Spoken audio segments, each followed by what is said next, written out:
Are you planning a destination wedding and trying to figure out how you can save money? Hold on, let's talk about it.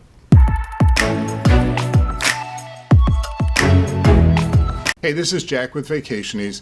Do me a favor and subscribe to my videos. I do post new videos every Tuesday. Okay, so you're planning a destination wedding and you're trying to figure out how to save money. Here are my 5 tips for you.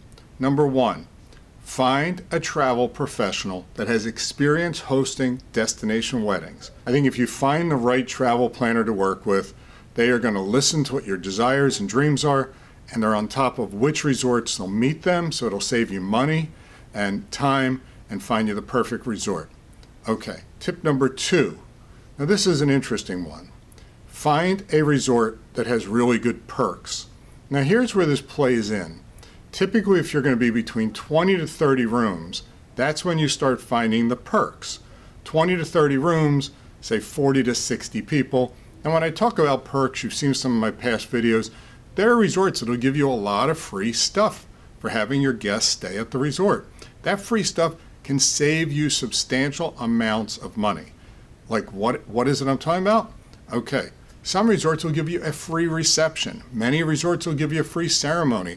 There are resorts that will give you free upgrades. So again, I think you can save a lot of money if when you're working with the travel planner, that they identify the resorts that have great perks, they can help save you money. Now tip number 3, it's not funny, but it's simple. Cut back your list. I mean, look, here's the thing.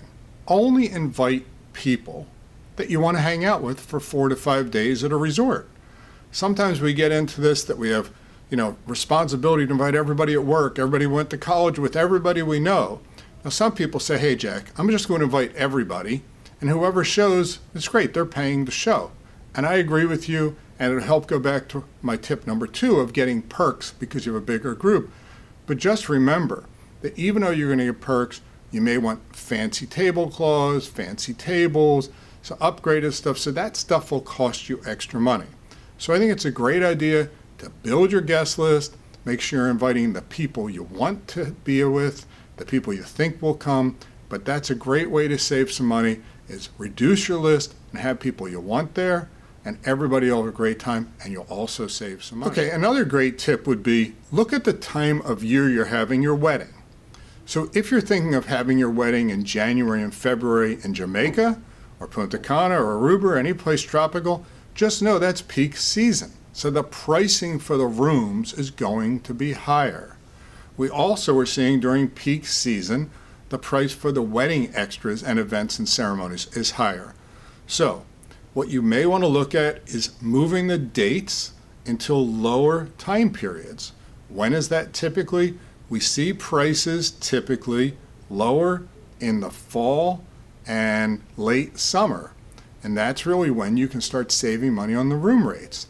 The other thing is that during certain times of the year, the resorts will charge more for the wedding perks and the wedding packages and the wedding extras that you're going to buy. So again, going back to tip number 1, make sure you identify these resorts and get everything you need to know with your travel professional so you're not all the way down the road picking a resort and finding out, oh, that wedding package is only available in November, but you want to get married in February, and the February package is $2,000 more. So that tip really is, try to identify a time period of the year that works for you, but also is a time period that'll help save money, which is typically the fall and or early winter and or late summer. And my last tip would be, look for resorts that have great, what we call comp credits, what you call free rooms. So we see this changing. I've talked about the Beyond Memorable package. So what happens is, each resort will give you certain benefits. The more people you have, you get better benefits. But one of the benefits they give you is they'll tell you you get 1 free room for every X number of rooms. Now, most of the time, you are not getting the free room, but you will get the value of that room back at some point in time. So the key is, there are resorts that may give 1 free room for every 20 rooms booked. There are other resorts that may give 1 free room for every 6 rooms booked.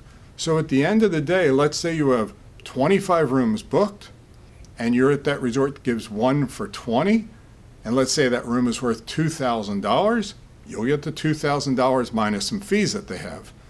But if you have that resort that has 1 for 5 or 1 for 6, all of a sudden you'd be getting 4 free rooms. And if each room is $2,000, 4 times 2, $8,000, that's a big difference. So I think when you're looking at the resorts, these things change all the time. I've seen resorts that 2 months ago were doing 1 free room for every 5, maximum of 10. They've now gone 1 free room for every 10 paid rooms, maximum of 3. So again, the key you need to look at, because these change all the time and your travel professional can help you understand this, is how many free rooms do you get based upon how many rooms do you book, and what's the maximum of those free rooms. So those 2 or 3 variables are very important, but think about it. You may get a free room for you or other guests, but if not, you're going to get the money back, which to me helps save money in planning your destination wedding. So hopefully this information is helpful on my 5 hints and tips on how to save money planning your destination wedding. And again, I'm Jack with Vacation Ease.